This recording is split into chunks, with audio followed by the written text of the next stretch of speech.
Welcome back to the next video of economics, video number 30. Video number 29 में discuss किया chapter 9 की शुरुआत rural development. Rural development में हमने आपको बताया रूरल डेवलपमेंट में इंडिया में दो चैलेंजेस मेन आ रहे हैं, एक लिंगरिंग चैलेंजेस और एक आपका आ रहा है इमर्जिंग चैलेंजेस। लिंगरिंग चैलेंजेस में मैंने बताया ऐसे चैलेंजेस जो आपके प्रेजेंट में हैं, और कल हमने लिंगरिंग चैलेंजेस का पार्ट 1 डिस्कस किया था जिसमें हमने रूरल क्रेडिट के बारे में बात किया था। आज की वीडियो में हम डिस्कस करेंगे लिंगरिंग चैलेंजेस का प्रॉब्लम नंबर 2 जो कि है एग्रीकल्चरल मार्केटिंग। ठीक है, तो एग्रीकल्चरल मार्केटिंग का मतलब ये होता है, इसका मतलब ये नहीं खाली खाली फार्म आउटपुट को सिर्फ सेल करना।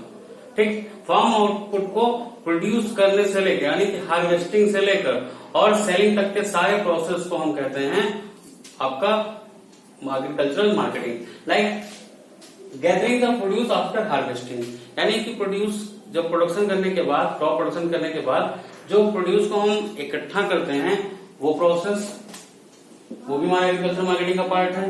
फिर हम क्या करते हैं, प्रोसेसिंग द प्रोड्यूस।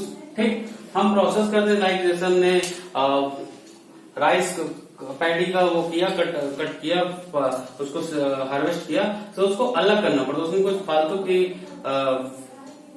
चीजें आ जाती हैं, जैसे फसल है उसके साथ कुछ और भी घास वगैरह आ जाते हैं, तो उनको हटाना पड़ता है, अलग करना पड़ता है। ठीक है, वो भी आपकी मार्केटिंग का पार्ट है।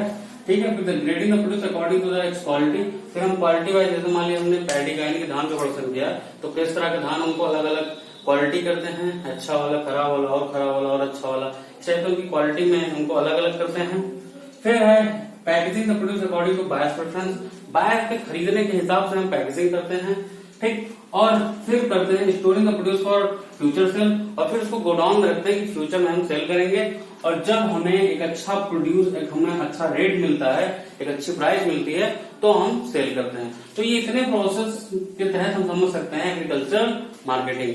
ठीक है, अब एग्रीकल्चर मार्केटिंग की अगर हम बात करें तो इंडिपेंडेंस के टाइम एग्रीकल्चर मार्केटिंग पूरा का पूरा ट्रेडर्स और मनी लेंडर्स के हाथ में था, क्योंकि वो फार्मर्स को पैसा देते थे और अपने हिसाब से उनसे फसल जब मन होता तो खरीद लेते थे।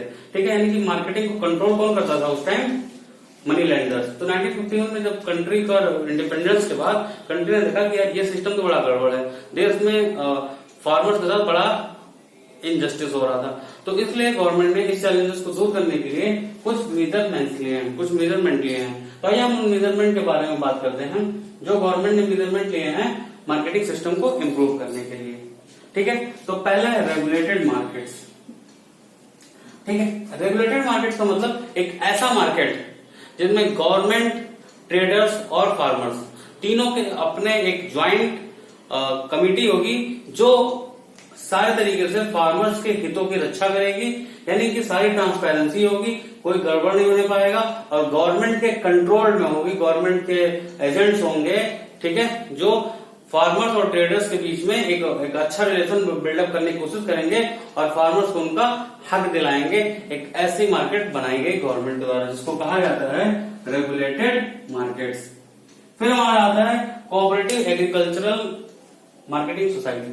जैसे देखो, अब फार्मर के साथ दिक्कत ये था कि सारे फार्मर्स का प्रोड्यूस एक साथ रेडी होता है, लगभग अगर हम बात करें तो 4 दिन आगे पीछे हो सकता है, मैं इसकी बात नहीं कर रहा हूँ, बट अगर मान लीजिए वीट प्रोडक्शन हुआ तो सबका 1 महीने के अंदर सबके प्रोडक्शन हो जाते हैं, किसी का 2 दिन आगे, किसी का 2 दिन पीछे, बट पूरे गांव में सबका लगभग 1 महीने के अंदर में तैयार हो जाता है फसल। लाइक धान हो या जिसको पैडी बोलते हैं, उसमें भी यही दिक्कत है। तो अब होता क्या है कि जब फार्मर बेचने जाता है मार्केट में, ठीक, तो ये चीज बिजनेसमैन को ही पता था, यानी कि ट्रेडर्स को ये पता था कि इस बंदे के पास रखने के लिए प्रॉपर स्पेस नहीं है, तो ये रखेगा कहाँ, तो मजबूरी में ये किसी भी रेट पर बेच देगा। ठीक, तो ऐसे में जो ट्रेडर्स थे वो फार्मर्स को एक्सप्लॉइट करते थे।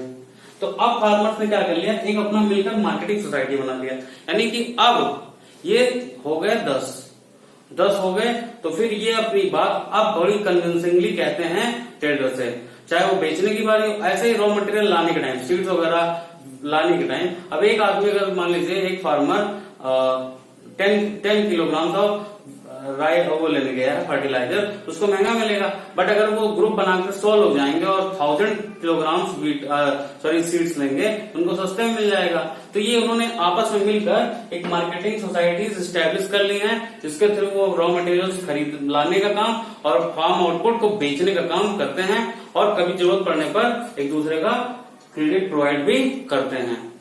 नेक्स्ट है provision of warehousing facilities. देखिए, गवर्नमेंट ये बात जानती थी कि फार्मर्स के पास वेयर हाउसेज नहीं है। वेयर हाउसेज ना होने के नाते फार्मर बेचारा मजबूर हो जाता है डिस्ट्रेस सेल करने के लिए। डिस्ट्रेस सेल का मतलब कि जो भी रेट पाए उसमें बेच दो, क्योंकि फार्मर के पास अगर वेयर हाउसेज नहीं होंगे तो वो रखेंगे कहाँ, और ट्रेडर्स उनको अच्छे रेट देगा नहीं, तो वो उस टाइम उनको उल्टे सीधे रेट में बेचना पड़ेगा।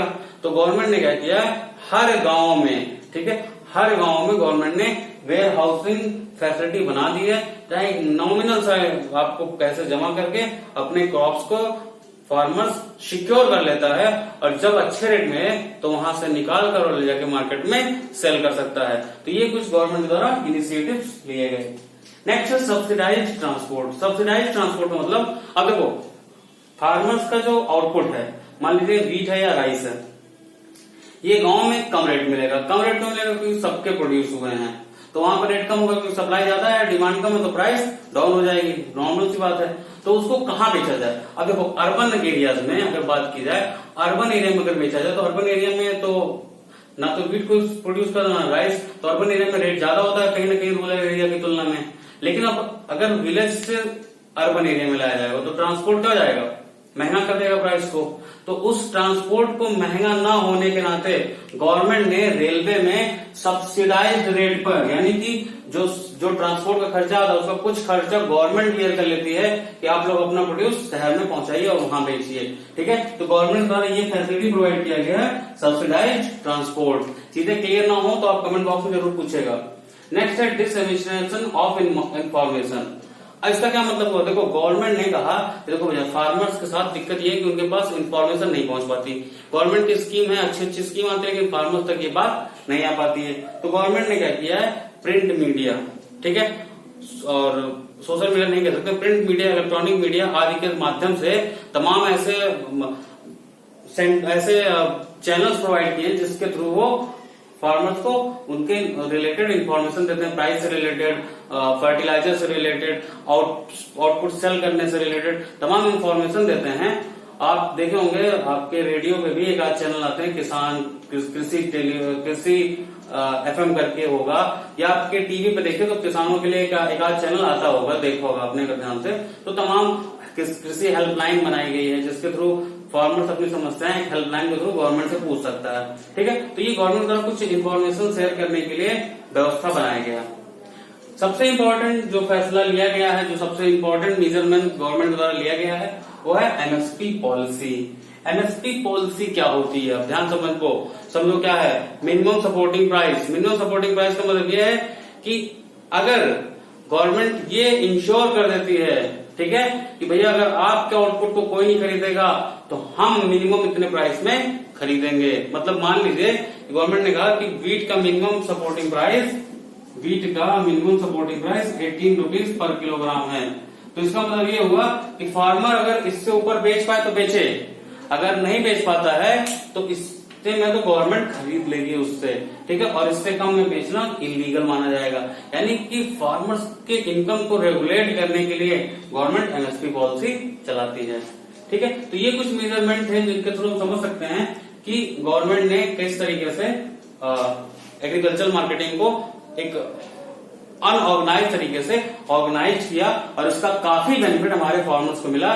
जो फार्मर्स हमारे कहीं ना कहीं सबसिस्टेंस लेवल पे थे, आज कहीं ना कहीं हमारे फार्मर्स कॉमर्शियल हो गए हैं, ठीक है, उनका आउटलुक चेंज हुआ है। तो thanks to the government to adopt these measurement to improve the conditions of a farmer, ठीक है। ये तो था गवर्नमेंट के मेजरमेंट। इनके अलावा अल्टरनेटिव मार्केटिंग चैनल्स क्या हैं, ठीक है। जैसे आप सभी लोगों ने बिग बाजार देखा होगा, तो बिग बाजार कोई खेती तो करता नहीं है, लेकिन वहां तो आप देखे होंगे राइस भी मिलता है, पल्सेस भी मिलता है, आपको फ्लोर भी मिलता है, तमाम चीजें मिलता है। तो ये क्या करते हैं बिग बाजार जैसे लोग, बिग बाजार है, स्पेंसर है, अपनी मंडी है पंजाब हरियाणा और राजस्थान में, ठीक है, ये गवर्नमेंट की चैनल है कि अपनी मंडी ये गवर्नमेंट डायरेक्ट खरीद लेती है। तो ये सब क्या करते हैं ये सब फार्मर्स को एडवांस पेमेंट कर देते हैं कि ले जाओ भैया इस रेट में हमको चावल चाहिए, ठीक है। और फार्मर्स उन पैसे से खेती करता है और फिर प्रोड्यूस करने के बाद एक बाजार जैसी संस्थाओं को बेच देता है। तो आज के समय में देखा जाए तो एक अच्छा ऑप्शन है कि गवर्नमेंट को ना बेचकर अगर इनको डायरेक्ट सेल कर दिया जाए तो फार्मर्स को एक अच्छा मुनाफा होता है। तो ये एक अल्टरनेटिव मार्केटिंग चैनल है, ठीक है, जो फार्मर्स के बेनिफिट के लिए है, ठीक। ये हो गई बात। अब हम आते हैं agricultural marketing diversification and market risk. देखो फार्मर के साथ बहुत बड़ा रिस्क है। क्या रिस्क है कि फार्मर बेचारा प्रोड्यूस जो करता है, आज के समय में फार्मर बहुत कुछ डिपेंड करता है नेचर पर। अच्छा रेन हुआ तो अच्छी आउटपुट, नहीं रेन हुआ तो खराब आउटपुट, ये अभी भी दिक्कत है। तो अगर उसकी एक्टिविटी को डाइवर्सिफाइड कर दिया जाए तो उसका रिस्क कम हो जाएगा। तो इसको रिस्क को कम करने का हमारे पास 2 ऑप्शन है। एक है डाइवर्सिफिकेशन ऑफ क्रॉप प्रोडक्शन, यानी कि एक farmer at a time multi cropping करे। तो हो सकता है एक क्रॉप बर्बाद हो जाए बट दूसरी क्रॉप अच्छी हो जाए, तो उससे उसकी जो इनकम है वो कम होगी, बंद नहीं होगी। ध्यान समझिएगा, कम तो हो जाएगी लेकिन बंद नहीं होगी, यानी उसके खर्चे कम हो सकते हैं लेकिन बंद नहीं हो सकते हैं। तो इस तरीके से हम मल्टी क्रॉपिंग करके फार्मर्स की इनकम को रेगुलेट कर सकते हैं, उसके रिस्क को कम कर सकते हैं।